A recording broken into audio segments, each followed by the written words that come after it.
whatever path that you're on, whether it's entrepreneurship or just developing yourself as, the key expert in your field to be the best that you can, enjoy the ride. Even when things suck, they're supposed to happen. They teach the lessons and they make you who you're meant to be. Welcome back to the Mark Faris Experience. Today we have Tom Swales here. He's the owner of COMPHYSIO. So he oversees 26 staff and has an incredible story he's going to share here with you. Tom, welcome to the show. Thanks for having me, Mark. This should be fun. So Tom, we had like 15 minutes of pre-chat before coming on, and we're going to jump into an incredible story that you shared that you had recently gone through some health, we'll say a health challenge that turned into something that really amazing. And there's a really good story and some good lessons from that. But Tom, you've built something incredible. You have about 100 people, 100 patients coming through your facility on a daily basis. And so you built a really strong leadership team as well. And we're going to get into that, but let's go back to the origin story of Tom, and maybe you could share a little bit more about yourself. So I think a lot of us, physiotherapists, health professionals, we get into what we do because we had a great experience. I saw a chiro and I want to be a chiro, and they helped me with my sports injuries, and I want to be a physio and what have you. And honestly, my experience was always, well, I'm getting hurt. How do I learn to fix myself? So my initial motivation was kind of selfish and self-fulfilling. But when I realized I had this propensity and this ability to assimilate movement and physiology and everything that has to do with health in the body, I realized I'm like, oh, I can help a lot of people with this.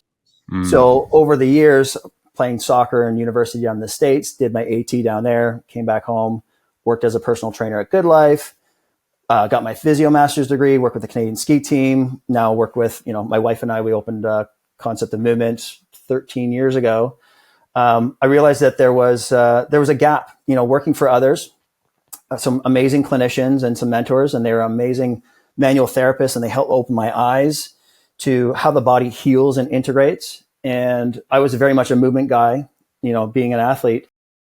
And I saw that, well, that stuff's awesome, but at the end of the day, people need to move better. And then you see the personal training side of things, sports conditioning, like, yeah, they're doing some good stuff, but they don't know what to do when a patient's hurt, or how to screen them to make sure that they don't get hurt or find imbalances. So my vision was to bridge the two of rehabilitation and high performance, because they run on the same line. They're just different ends of the spectrum. And when you understand both sides of that coin, you can start to bring high performance, or what's considered high performance, to rehabilitation, and then what's considered rehabilitation to high performance. So for example, you can have somebody who lifts an extreme amount of weight. I'll say world's strongest man, for example. They have some balance issues. They got right side pain problems. They're still doing their sport, but they keep having these kind of tweaks. And then all of a sudden you assess them and you realize, oh, well, your eyes aren't tracking to the left. You can't stand on the left leg and you don't roll to the left. Well, the nervous system organizes and it biases whatever's strong. So he's going to shift, right? So every time he squats, he's loading up the right side. Well, all we had to do was get his eyes moving to the left, get him rolling, decrease some nerve mobility. And all of a sudden the next day he's squatting, 800 pounds for 4 reps, personal best, no pain. So I took something it's considered rehabilitation, but I applied it to a high performance context. Now, is it high performance specifically? No, but for that individual it was, because it unlocked something, right? It added something to his system that it needed and it was missing. It reorganized it and he started firing up more evenly on both sides. On the other end, you have an 80-year-old lady who's got balance issues, osteoporosis, poor posture. I'm going to get her to deadlift. Like, if she can bend forward to a certain degree safely, I'm giving her a kettlebell, because when you deadlift, it's a hip hinge, but it forces you to posture up. It uses balance. It uses compression. It uses all the muscles on the backside for propulsion.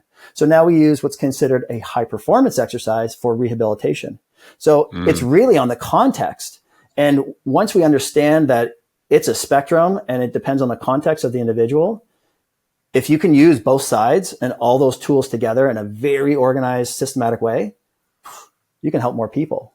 So now you can say, yeah, I work with pro athletes. I work with children. I work with the elderly. Doesn't matter, because every human being runs on the same principles of physics, psychology, neurology, biology, and chemistry.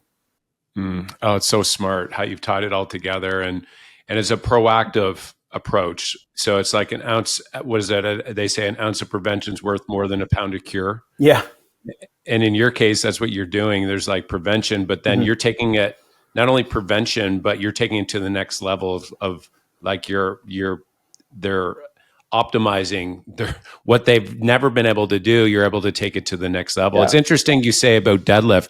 I find when even though I'm not, I wouldn't classify myself as senior yet, but when I do deadlifts, I just feel like I move a lot better when I do deadlifts, and like I don't need to go heavy. Nope. But when I do that, it's interesting you say that hip hinge. I know that exercise works really well for me.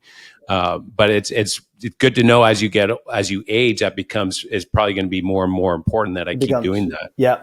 It's that consistency, like people say, well, I lost that because I got old. I'm like, no, you lost that because you stopped doing it, right? People come in and I assess everybody's balance. Can you stand on one leg with eyes closed for 10 seconds? Yes or no? Most people can't. Oh, wow. I didn't even know my balance was gone. When was the last time you checked? Right.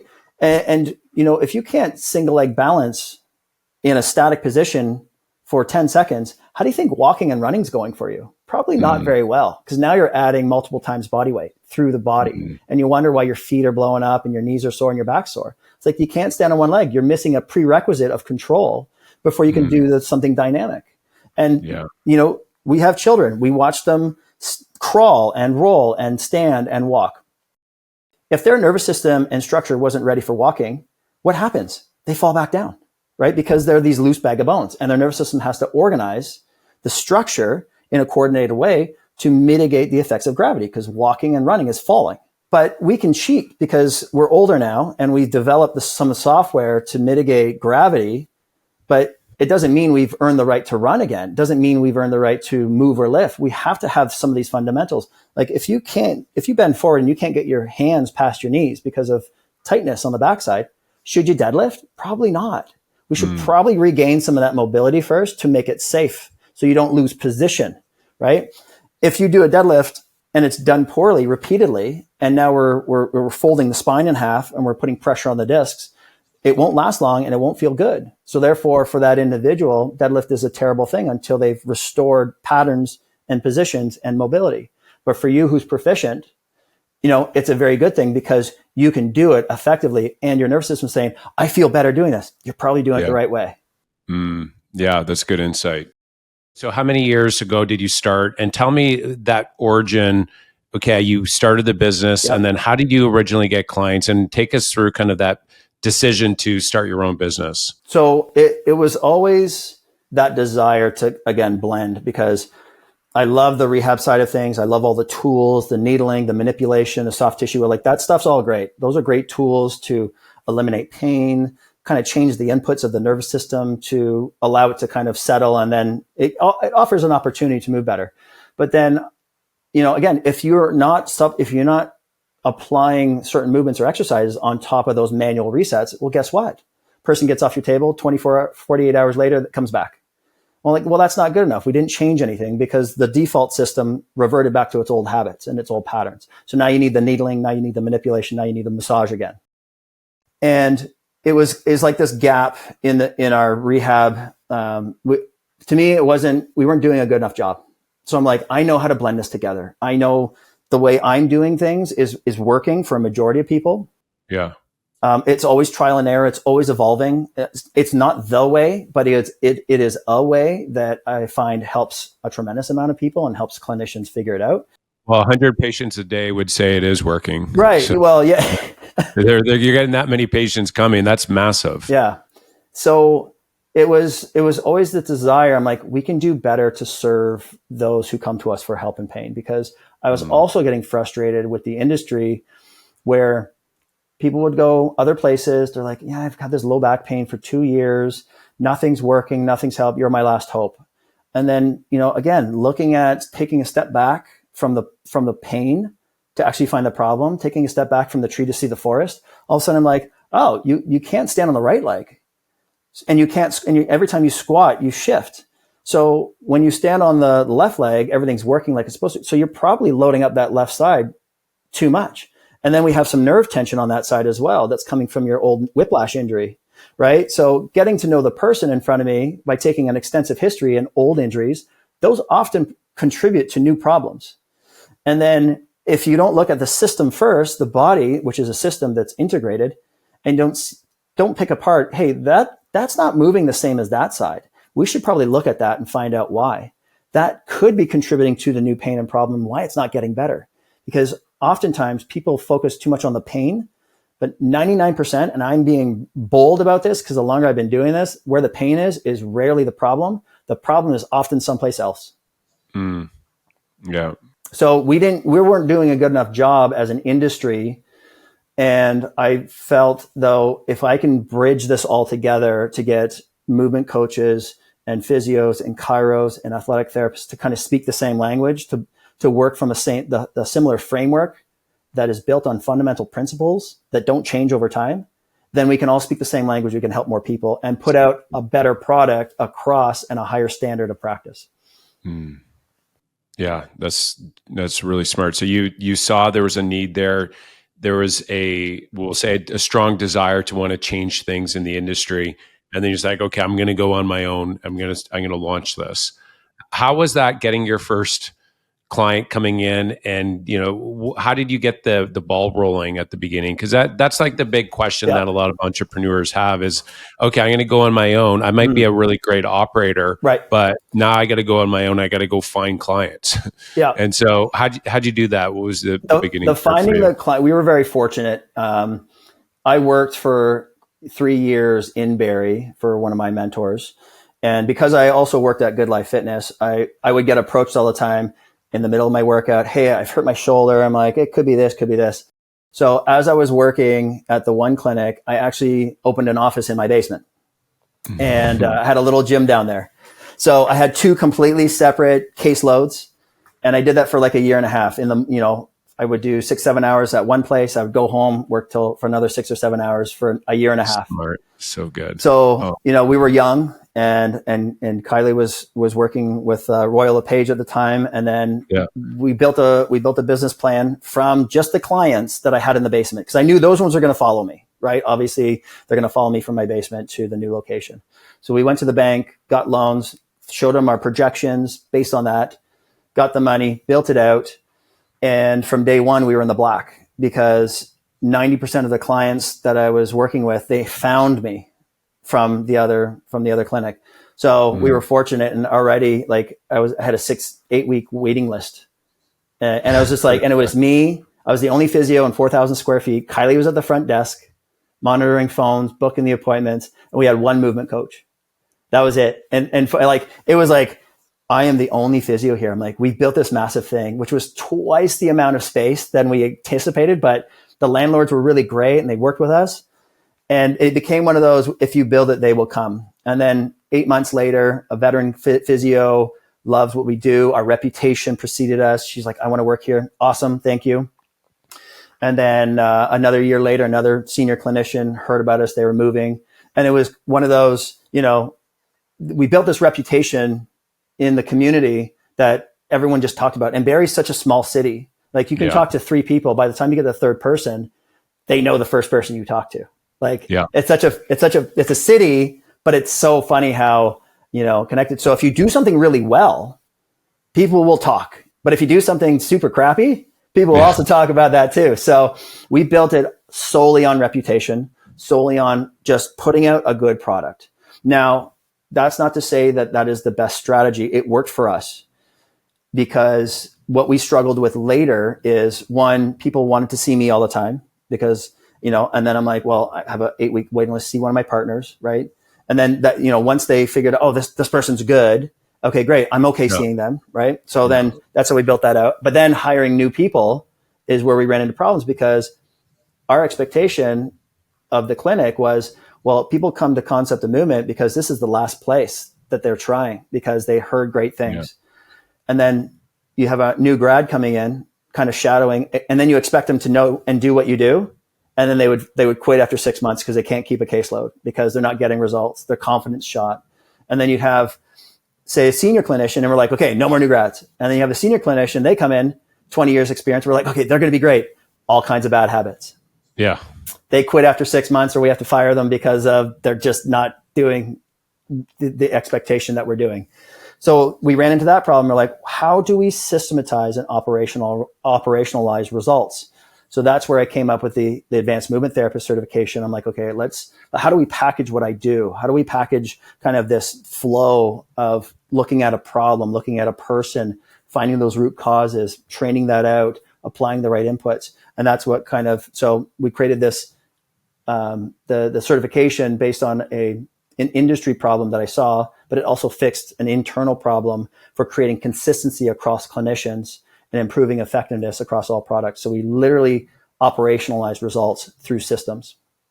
So good. There's so much gold in what you just said there, Tom. So the first was the working out of your basement. And so I've talked with a lot of entrepreneurs where they're working a full-time job and they did exactly what you did. So they built their business on the side and whether it's evenings or weekends. And so the genius of that is that when you flip off that salary or that previous job, you're instantly you're busy. You're not taking really any risk at that point, because at that point you've already proven the concept, you've proven the model out. Yep. And I think there's genius in that. And I think the power in that as well is that you have to have such a strong desire to be working above and beyond your regular full-time job. And so if you can prove yourself out that you can do that, that means that, okay, there's a strong enough desire that I'm going to be in this for the long run and I'm going to take all the hits that come along with it. Because there's a lot of hurt. There's a lot of challenges. There's a lot of, it's messy sometimes, starting the business off. And so you got to love what you do so much that work-life balance doesn't exist. Like your work is your life, but but it doesn't feel like work because you love it so much and that you have this kind of bigger goal to do something bigger than yourself. But I couldn't have done it without Kylie. Like to have a partner that supports you. They're like, I'm all in. Like, let's run this business together. Let's grow this thing. Let's blow it up. If it wasn't for her, like the business would not be where it is because she comes from a real estate business marketing background. I'm only rehab. So the whole business side of things and negotiations and all that, like that's her. But it would not be where it was without her. I would probably be a solo practitioner, getting frustrated with my staff and everyone's quitting on me, right? Like, cause I get passionate about, I'm like, why can't we do this? Well, that I can totally relate with that with Joanna. I mean, she with her marketing background, and I think having that support system as your spouse, I think is key. And if they're coming in and working with you in the business as well, I mean, that's just another huge competitive advantage. You understand each other at a different level. When you go home, it's like you can bounce ideas off each other, and there's context. And so I love as well how you sign the lease for the 4,000 square foot.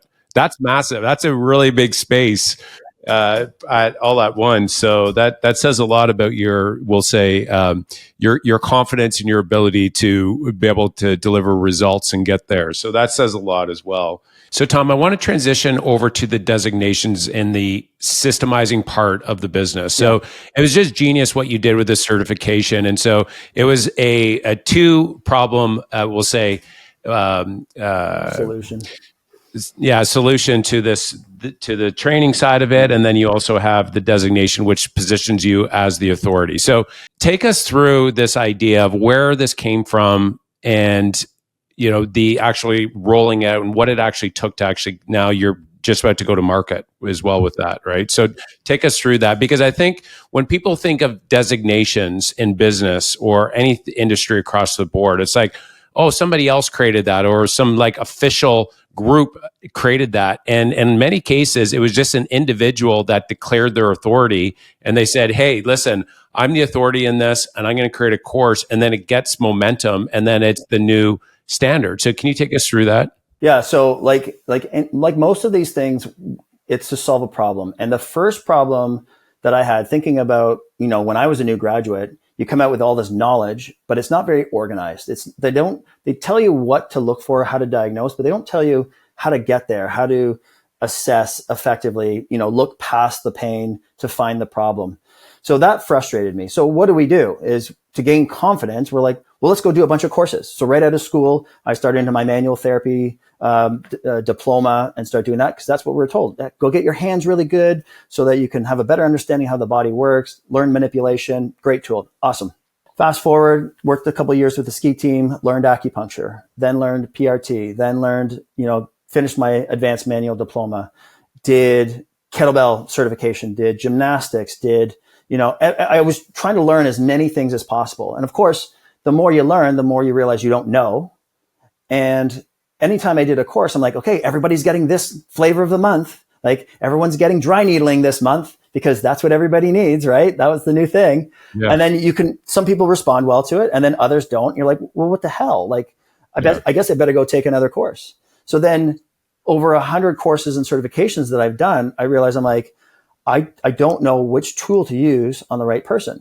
So as a new grad, you're not effective because you don't know how to use the information that you have. It's not organized. And then on the other side, you're getting success as a clinician, but then you get so confused as to which tool do I use on this person? Yeah. Like, I don't know when to deploy this thing. I have all these certifications, but I don't know what the hell am I supposed to do? So then you start to be like, well, what's the commonality across all these things? So I needed to somehow figure out a way how to organize my assessment process so I don't miss information. I'm not assuming that, that's not relevant until I check it. And then once I figure out, okay, the assessment's telling me to treat this area. Is this a soft tissue? Is it a joint problem? Is it a nerve problem? Oh, it's a joint problem. Well, I have tools in my toolkit that treat joints. I can do mobilization, manipulation, acupuncture, whatever it is, right? And then we need to integrate some movement after that.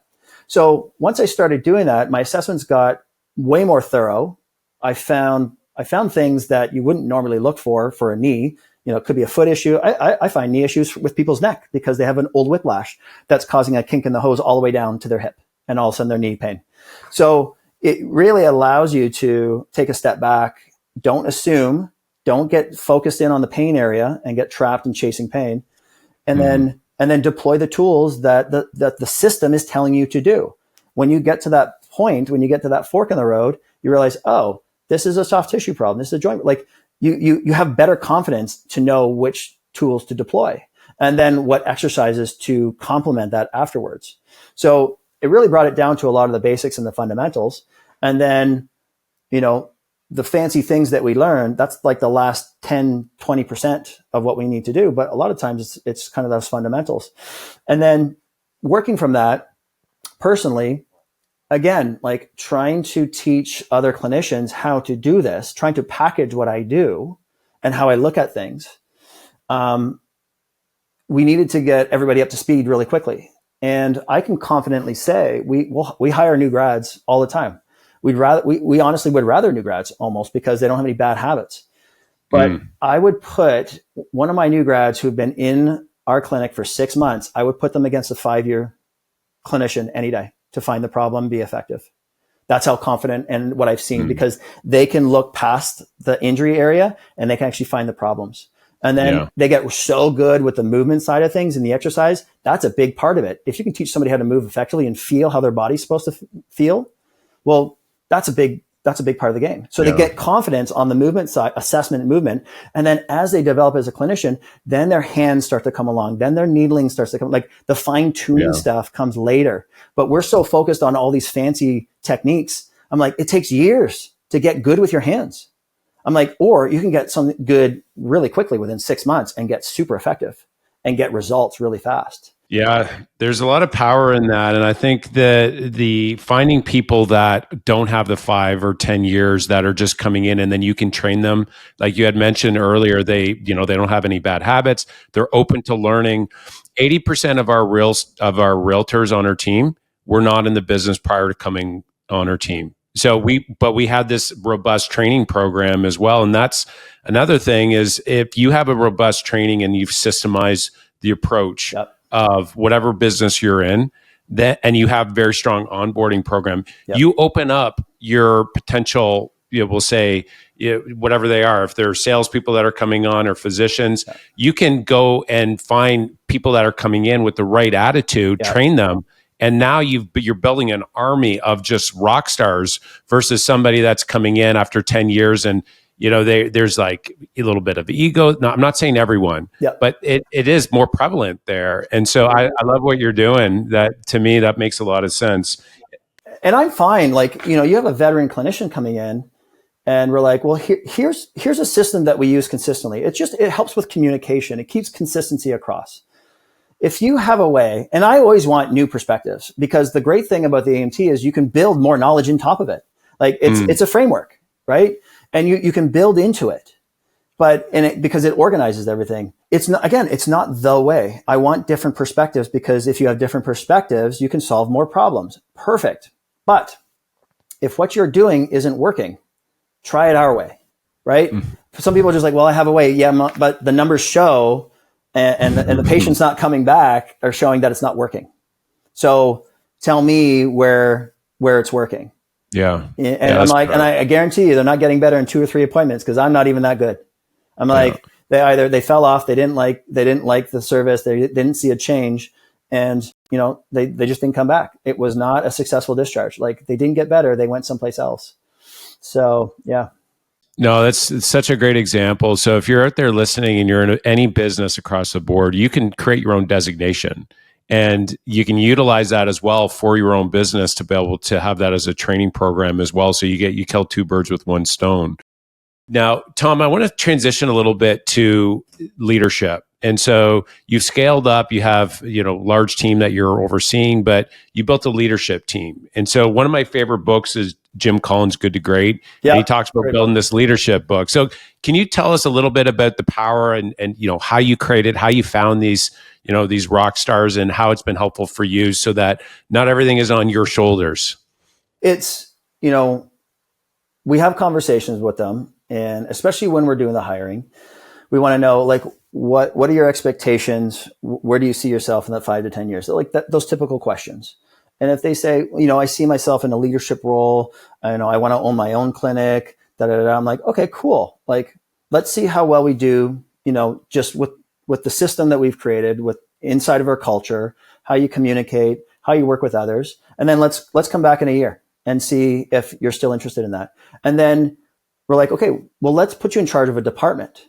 See if you like that. Because the toughest part about any business is it's managing people, right?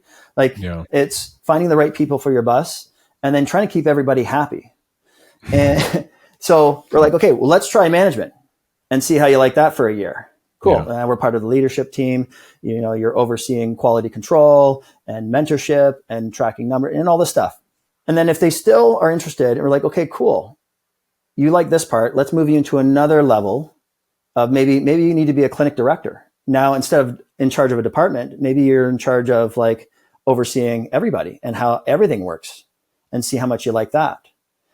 And if you really like that in a year, then we'll talk, right? Then we'll, like, let's partner and let's open another facility, because we can duplicate this now. We've proven it. Like, we have all the systems that we can literally pick up what we do and put it. We're confident with that now. And it took us 12 years to figure that out, right? But it also takes the right people.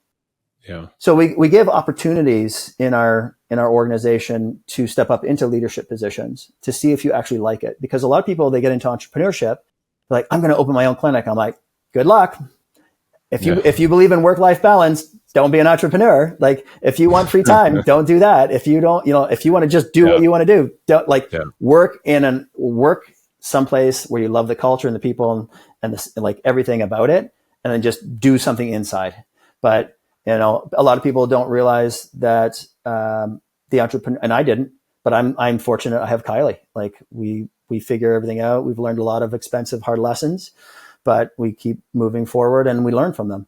And a lot of people don't realize that it's it's not for everyone. But if you can find those right people and put them in the right positions, and then allow them to grow, allow them to make mistakes that aren't too expensive.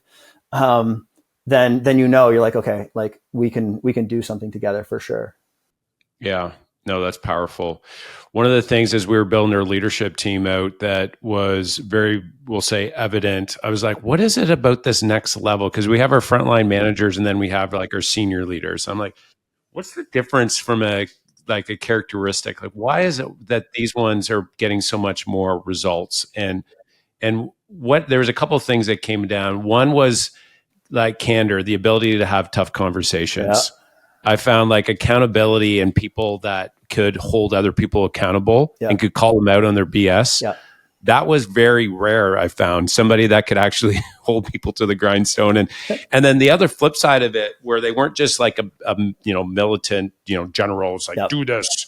They came from this place of, I genuinely care about you and I want the best for you. So they were able to communicate effectively to their direct supports that they had their best interests at heart.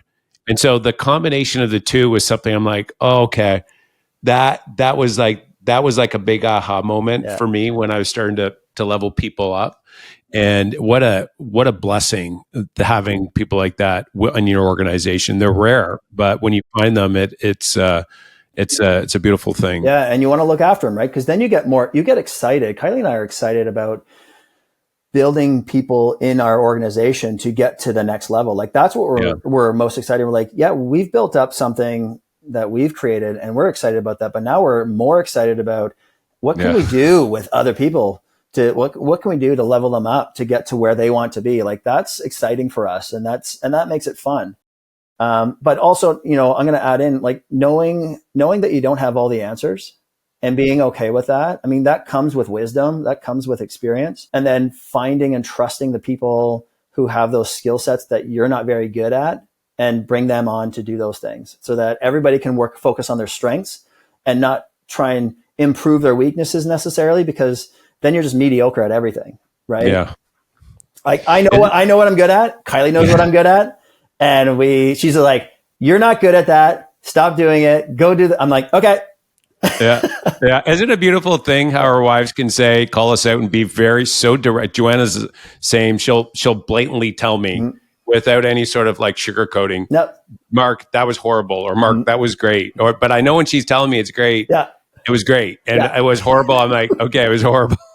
It's like, I know you love me. Yeah.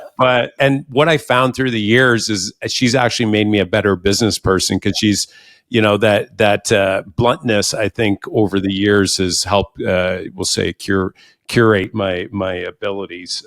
So it sounds like you got the same over on your side with Kylie, which is great. Very lucky. Very cool. Well, so leadership is important. And I want to talk a little bit about, as you grow in scale. Yep. You had mentioned this, and it's so true. It becomes your life. Like you think about it all the time. You're scaling up your business, and you're going through that early struggle, and it's like you got a lot on the line. You get through that, and you start building your leadership team up. But along the way, you start to realize that health is really important. And so, can you share? You recently went through something that was was for a lot of people. I mean, it was a real, we'll say, a change in perspective, and maybe you could, some of the lessons learned that, what you went through. So if you could share that would be wonderful. The one thing almost every doctor said to me while I was there is the only reason you're still here is because of how healthy you came in. So June 2023, I was admitted to the hospital for invasive strep A that turned toxic shock very, very quickly. I had heart failure, liver, kidney failure. They had to put me on dialysis, respirators. My lungs were full of fluid, clotting everywhere, toes turned black. And they said to my wife, because I was in the ICU, they said, you might need to get your affairs in order because not many people, make it through this. And of course, she's beside herself. So I couldn't imagine the position she was in to see her husband, laying there in bed, barely conscious, and resting heart rate at 156 beats per minute. And I didn't know how sick I was. I'm like, okay, this super sucks. Everything's painful. Like I remember they would roll me to change me and bedpan and whatnot. And my spine was on fire. Like my whole body was just on fire. And, when I finally got out of the ICU after 10 days, they had to put me on hard antibiotics, intravenous. I said to one of the docs, I said, well, how sick was I? He's like, oh, you were super sick. I was like, what were my odds? He's like, less than 20%. I was like, wow, I was super sick. He's like, yeah.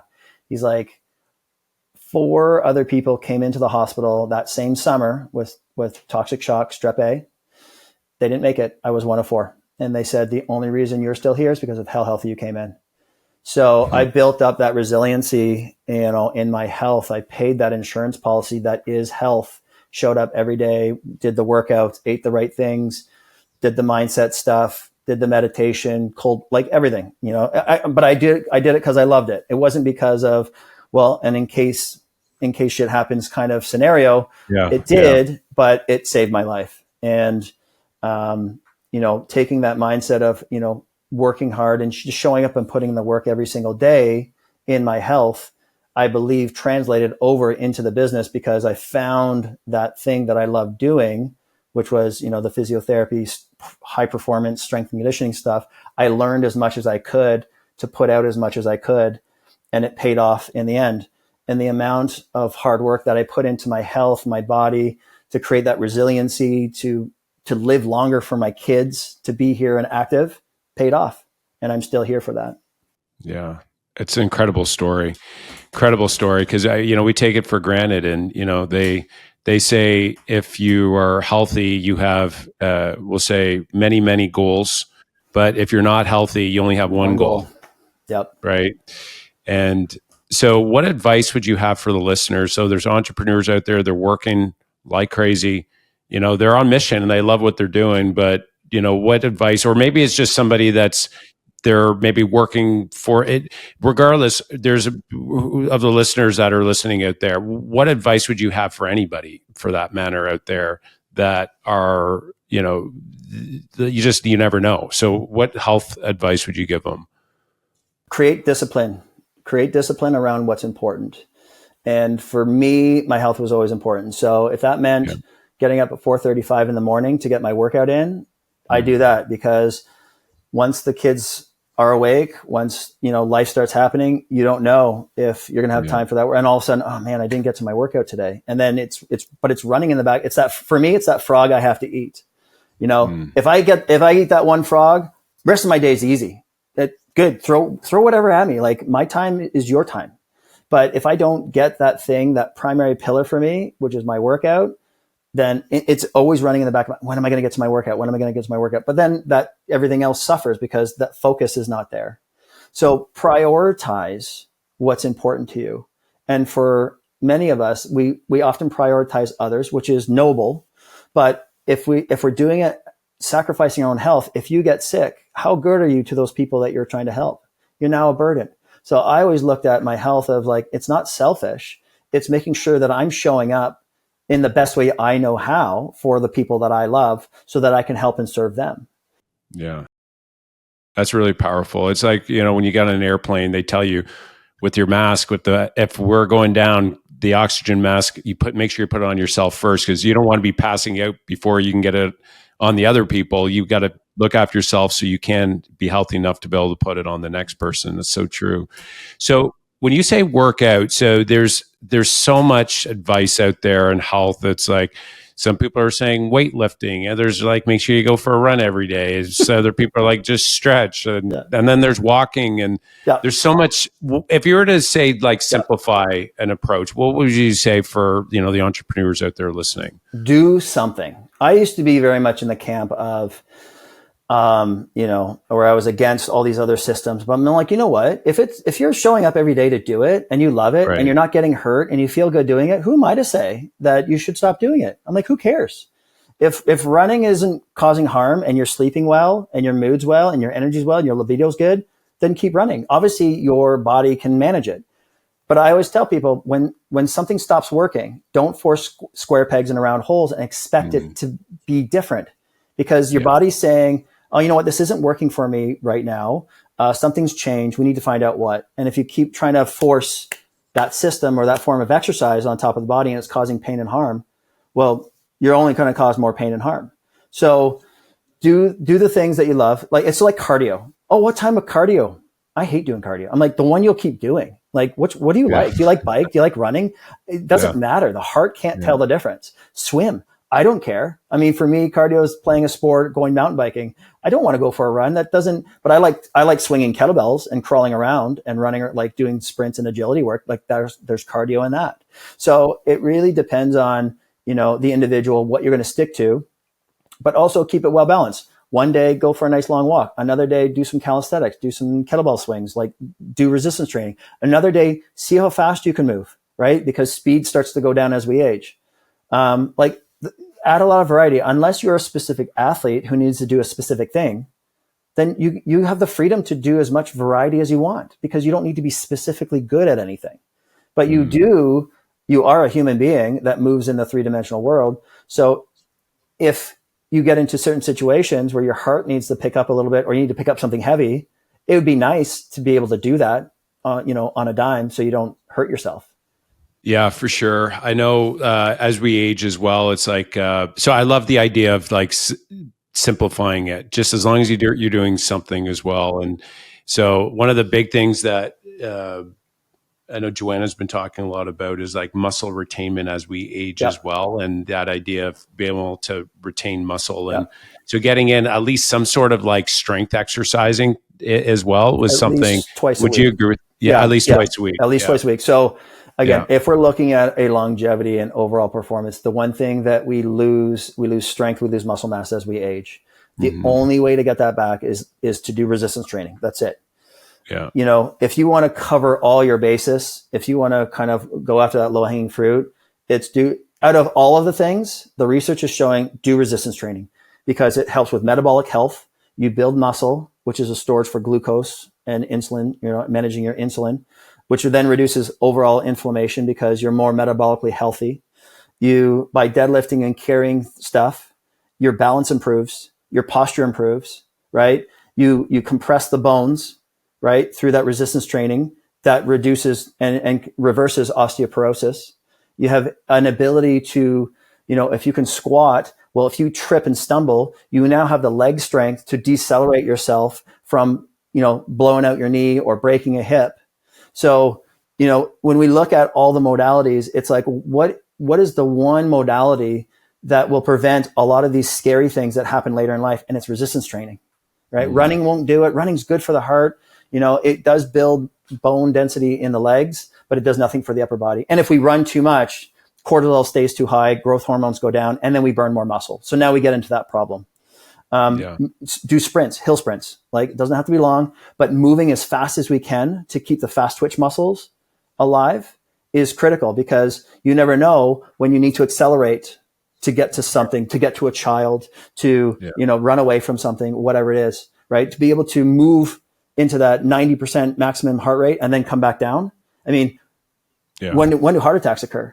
When the heart hasn't been pushed to that near maximum limit, and it spasms and it freaks out, and then all of a sudden we have an issue. It's when those chronic cardio modalities or systems, and we're kind of in that third and fourth gear for too long, and we're not running in second gear, which is your zone 2, and then pushing into fifth gear, which is your sprints. If you're going to look at cardio, do sprints and then zone 2, which is like steady state cardio, and then everything in between is kind of like let your heart move up and down between those. Yeah, it's such great advice, Tom. And I think as an entrepreneur, it's like, I'm going to work 24 hours a day. And, every day I'm going to work 24 hours a day, and I'm not going to sleep, and I'm not going to work out, and I'm just working. What I found is when I'm working out on a consistent basis, I'm a much better business person. My decisions are much better. I attack hard things a lot better. And it just overall, it just gives you more energy. And that's one of the things as a leader we need to have is we need to be enthusiastic. We got to be the ones bringing a lot of energy, because people, they feed off of that. Yeah. Right? I mean, I think it's Jim Rohn that was it. The fish stinks from the head down, right? So like you as a leader, I mean, either in the business, in the head of the household, whatever, like if I'm in a bad mood, like my whole family feels it. I'm like, my mood will dictate the mood of the house, right? Yeah. And it's not fair. And if I'm not showing up to be my best self, then I'm not doing anybody a service. I can't help those who I'm responsible for, or who's in my care. So, again, it comes back to, you can't pour from an empty cup. We can use as many euphemisms as we want, but we have to look after I find for me, when I look after the physical health, the mental health comes along with it, because I work better when my body's moving and feeling good. My mind does better. I have a hard time getting out of mind with the mind. So I go through the body, and that's just moving, being active, get the heart rate up a little bit, pull something heavy, and all of a sudden, oh, I feel better, right? It's like doing that little hard thing. All of a sudden it hits this switch into like, yeah, let's go do more hard things now. Well, and when you go do the hard thing, all of a sudden the pressure that you're under, it subsides a bit. And so I'll share a quick story. I was at this, recently joined this YPO group, and I was there, and there's this guy speaking. He was like 100 millionaire. Like the guy was just like super well off. And he shared a story about how he started his business and how he went through just a huge amount of heartache. Yeah. I'm like, after I went up to him and I asked him, I said, how did you get through those hard times? He's like, well, he goes, and this is with a straight face. He says, well, Mark, I would run through the forest and I would scream as I was running through the forest. And he's like, that made me feel better. It's just this like senior guy telling the story. And so I think it ties in together with this physical, side of it. Yeah. It's like when you mentally exert yourself, that you work out a lot of that stress. And I think that if you're not sleeping very well, if you physically exert your body through the day, your body will want to rest, and you'll have better sleep. Absolutely. That's what I found. Yeah. You definitely sleep better when you are physically active, and you're getting all those neurotransmitters and those hormones up into the brain that only cross the blood-brain barrier during exercise. Well, I mean, that's where the synaptic changes, that's where the changes occur. And again, like you said, I always think better. I have my best ideas when I'm working out, and I'm like, that's a great idea. And I'm like, interrupt my workout, and I'm going to like add this to the book. And I mean, it's a no-brainer. And people always talk about the most valuable thing in life is time. I agree. But what happens when you don't have energy? Yeah. You piss time away. Like, yeah, I mean, right. I had when I was sick, recovering at home, like sitting, the only energy I had was to get from my bed to my couch to read a book. I mean, I had all the time, but I had no energy. So therefore, what was I doing with the time? Yeah. Nothing. Right. So if you want to increase energy, like exercise, because now you dilate time and you expand time because you're doing more in the time that you have. People are like, I don't have time to exercise. I'm like, you'll actually have more because you're being more efficient. Yeah. Yeah. That's wise counsel for 100%. And, I'm going to challenge anybody that says, I don't have time, because if you go on vacation, you become like a superhero. You just get it's crazy. And so if you give yourself less time to do something, you'll compress it. It's I believe it's Parkinson's law. It's like the work will expand to the amount of time that you give it. Yeah. And so that's where if you give yourself less time and you get your workout in, actually, it builds on with what you're saying, is that you'll have more energy to get more work done as well. So I heard you say cold plunge. Did I hear that right? Yeah. You do that? Oh, yeah. Plunge? No, I love it. Yeah. So when I hear a guy say he does cold plunge, all of a sudden I'm like, I feel more connected to him. Because the cold plunge for me was where it was like you get endorphins from working out. Yep. But if you do the cold plunge after the workout, I found my endorphins even go to that next level. And so can you talk a little bit about the health benefits of doing the cold plunge? Yeah. So the cold plunge, it got super popular. Wim Hof, everyone started stacking the Wim Hof breathing on top of that to stay. Let's whittle down to what is cold. Well, it's a stressor. Okay. So we're causing this cold shock to the body. It's going to release adrenaline, noradrenaline, which then, when you get out of the cold and you allow the body to reheat, it will mobilize fat. It will convert white fat to brown fat because it has more mitochondria, and you get this euphoric effect. And it actually, think about it, you get into the cold, it sucks. No matter how much you do it, it sucks, right? But you learn to manage the stress. You're like, okay, I'm going to sit with the suck right now. and I'm going to breathe and I'm going to control my nervous system so I'm not freaking out. And what do? We breathe slowly through that. We're teaching the nervous system, hey, you know what? This is a stressful situation, but I'm in control. And then all of a sudden you're like, oh, 2-3 minutes. I'm feeling pretty good. You get out, you rewarm, and all of a sudden you feel high. And that's part of that stress response. And people can get addicted to that. So it can be, people can overdo it, but there's a ton of health benefits behind it. Just like heat, sauna, right? You get the heat shock proteins, refolds, cold does the same thing. But at the end of the day, it's a stress. If you weren't sleeping, if you're overtraining, if your nutrition sucks, I would say cold plunge is probably the last thing you need to do. And it'd probably make you worse, because what did I say that cold was in the beginning? It's a stressor. Now, if your system's already stressed out and it's not managing the stress that's already imposed upon it, now you're adding more stress. Now, instead of a positive stress to cause a positive adaptation, it's now a negative stress that's going to crash your system. Now you're getting sick. Now you're getting injured. Now you've lost energy, right? Because you've overloaded the system. So, cold plunge has great benefits. And what they're now realizing is cold plunge has more benefits to those who don't exercise, because it's that stress that they're not creating on their own. But those who exercise regularly need to do it less, because again, you're compounding stress on top of stress. So you can actually get reverse effects over time. Like, you feel good in the moment, and as long as your stress is managed, it's probably fine. But you can overdo it. And if you do it for too long, you're going to get reverse stress effects that are not positive. So 2, 3, 5 minutes max, depending on the cold temperature, right? Yes. If it's 55, maybe you can do 3 minutes. If it's 60, maybe you do 5. And it depends on men and women respond differently to it, because women's hormone systems change through the month. So therefore they need to apply cold at different times of the month. So to not have negative effects.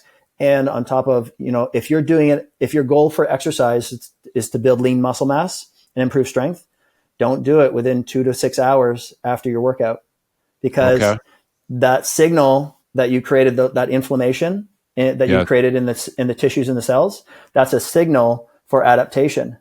And if you just jump in an ice bath, you've quelled that inflammation. You lost that signal.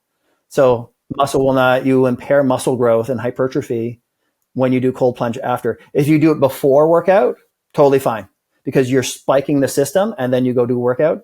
And if you're going to do cold plunge, try and do it on days that you're not training, at least training hard.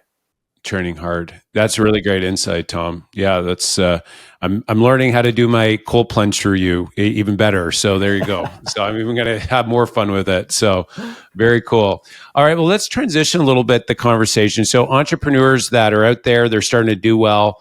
They have extra funds that they're looking for an investment out there, and so investing. What advice can you have for the entrepreneurs out there where there's like millions of different options of and it's like can be overwhelming? So what advice would you have for entrepreneurs when it comes to investing? Learn about finances and how money works. Create something of value is always good. Trying to find something for self. But again, when it comes to investing, we're still new in it. I like lots of different things. I'm in the stock market. We do investments in the RSPs. ETFs, dividend growth fund. Like you can talk all about. I love cryptocurrency. I'm pretty big into crypto, but I don't leverage myself into it. Where I'm like, if I lose it, I lose it, right? But knowing what problems it solves and utility, those are the coins, those are the cryptos that I'm involved with. I'm like, these are going to solve a lot of financial problems. Exchange, like how money's moved, how quickly it is. So that's where, and honestly, a lot of the money I've invested in crypto is whatever I sell on Marketplace. I sell my stuff on Marketplace, that goes into my crypto fund. So I'm like, it's money I didn't have anyway. So if it goes to zero, whatever, right? So, but I've been doing that since 2017, and it's just like dollar cost in, just like any other kind of investment. I kind of sit on it and forget about it. I believe in the thing I'm investing in. I understand the problems it solves and its utility, not because it's a meme coin or it's this, get rich quick stock that it might go through the roof, but it could go to zero overnight. And if something's been around for a long time and it's consistent, Yes. and the business is solidly run by good leadership, I'm like, okay, well, invest in that. I mean, listen to Warren Buffett. I mean, there's all kinds of very smart investor people out there that you can learn from. Don't listen to me, what I do. I mean, one day I hope to get there, but I invest in what I understand and where I see value. And, I guess you could say building a business as well is we reinvest in the parts of the business that are bringing more value and that we understand and that we can grow. Yeah, no, that's wise counsel, and invest in what you know and believe in as well. I like that rather than just, I hope this is going to be good. I think very, very good counsel.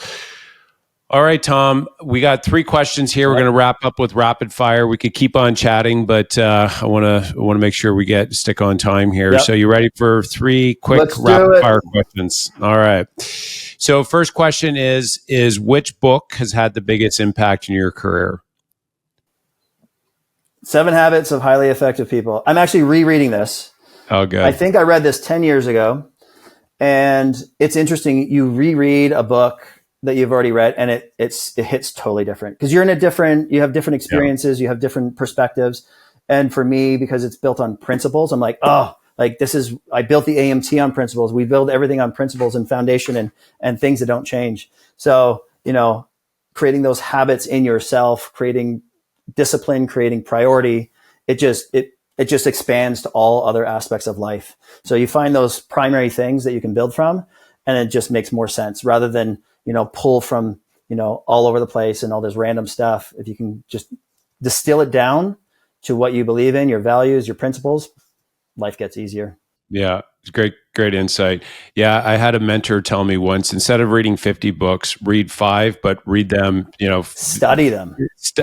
Read them 10 times each. Get 5 books, read them 10 times each and go deep, and then take action on them. Right. That's the bigger part. It's like you can read it, but if you don't take action or change your behavior from that, is really not. There's no point, waste of time. Yeah. Are you reading? Are you reading to learn? Or are you just entertaining yourself to say that I read 52 books a year? Well, great. Well, what did you learn? I don't know. What behaviors did you change? Nothing. Well, then you pissed away your time. Like, it makes no sense. Read to learn, not just for the sake of reading. One of the habits that really helped me, Tom, was you read a page and then you get to the next page. You're like, your mind shifted to a business problem and you're trying to solve it. What I found for me was really, I put in Audible, so I would listen to it. I'd speed it up to 1.517 and then have the physical book in front of me. And then I'd have the pen and I'd go in and underline. And once I was done, I'd go back, extract those key points, write the key actions in the back of the book. And then that way there, you're going through and you're ferociously pulling out and you're acting on the key points. Yeah. But you're doing take notes and make notes. But what you've done is you've used visual, tactile, and auditory cues to download information. And some people are pure visual, some people are auditory, some are like tactile. But when you can hack all 3, and again, that's just nervous system stuff, you're just going to get better download. Yeah. No, good. Very, very good description there. All right. So next question we have, how would others describe you in 3 words? I would say passionate, right? If I wouldn't be here and pushing so hard and expecting the level of quality product from myself and those around me if I wasn't passionate about what we do. Driven just to do better and be better for others. And then fun. I mean, at the end of the day, I think, my most favorite thing is laughing and making people laugh. If I wasn't a physiotherapist, I think my alter profession would be stand-up comedian while playing guitar, right? So, I mean, it's just if I can entertain people and educate them at the same time, I'm like, okay, sweet, because now I made an impression on them, and hopefully the information that we went over is going to lock in a little bit better. Well, you got to convince Kylie first that you quitting your job and being a comedian would be the way to go. Well, I don't know if that will be. You got to be on your game with selling. I tell my patients as I'm treating them and I'm sticking needles in them and I'm cracking jokes. Yeah. I'm like, well, just so you know, the treatment's free. You're actually paying for my stand-up comedy right now. Yeah. Right? So I kind of force people to come.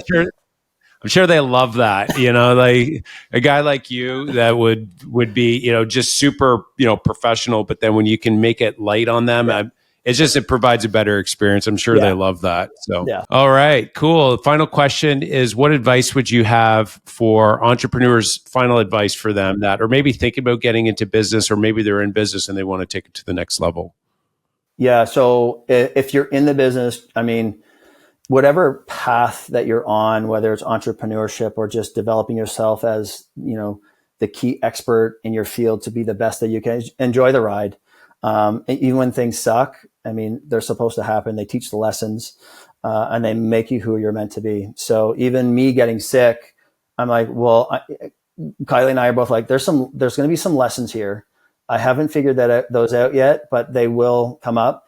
But she said, at least you'll be more interesting and you'll have an interesting story to tell people. I'm like, awesome. Okay, cool. At least we got that. For those thinking about, getting into entrepreneurship is, just know what you're getting into.